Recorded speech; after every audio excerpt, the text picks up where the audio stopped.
This video helps you out in any way, don't forget to like, subscribe to my channel. Thank you guys.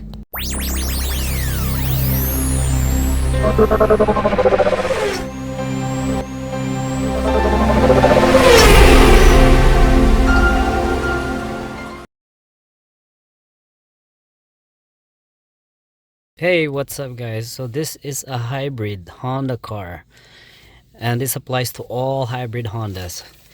So if you're wondering how to put it in maintenance mode, meaning to say engine is running only, this is how you do it. So start from the off position. You want to push the button twice. You got to do this within 10 seconds, and then press the gas twice, press the brake, and then put this in neutral, and then press the gas twice, press the brake, put it on park, press the gas again twice, and then just start the vehicle. And it should say maintenance mode on your dash. Alright, so that's how you do it. If this video helps you out in any way, don't forget to like, subscribe to my channel. Thank you guys.